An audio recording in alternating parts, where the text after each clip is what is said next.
10 Americans previously held in Venezuela are back here in the United States after a prisoner swap between the two countries. They arrived at a U.S. military base in Texas on Wednesday night. Also in this swap is a former military contractor known as Fat Leonard, who is responsible for one of the biggest scandals in Pentagon history.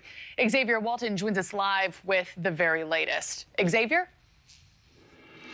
Marky, this morning that we are learning that 10 more Americans are back on U.S. soil.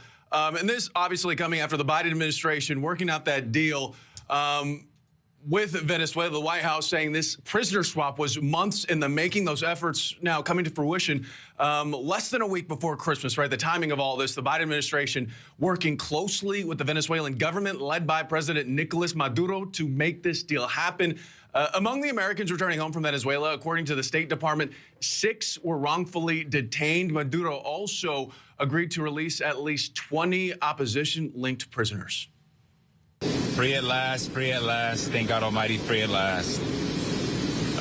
Very emotional, exciting, grateful.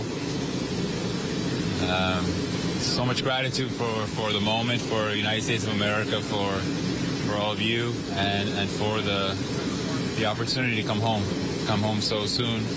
So many people abroad are being held captive, so many innocent people. Incredibly grateful to be home. I'm incredibly grateful to my family, to my friends, to President Biden for getting me home, for getting all of us home. And honestly, all you think about when you're in prison is how you didn't appreciate being free while you were free.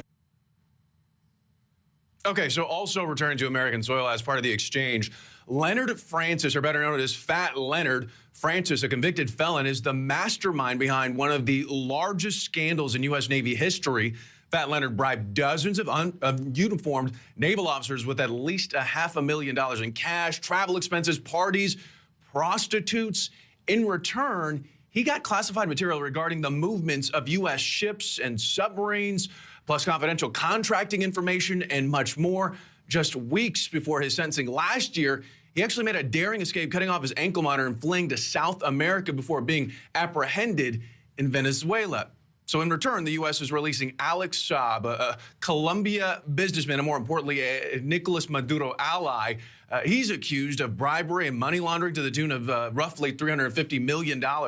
He was arrested in Miami, and officials believe he was en route to Iran to help evade sanctions that would have benefited Venezuela. But this morning, the Biden administration is saying it was a difficult decision to release Saab. Reaction mixed, though. Some are commending the Biden administration for their efforts, but there's also plenty of criticism. Some people are saying that the administration is rewarding bad actors in the authoritarian regime out in Venezuela. Regardless, though, many believe this deal signals improved relations between the two countries. Adrian. Xavier, thank you.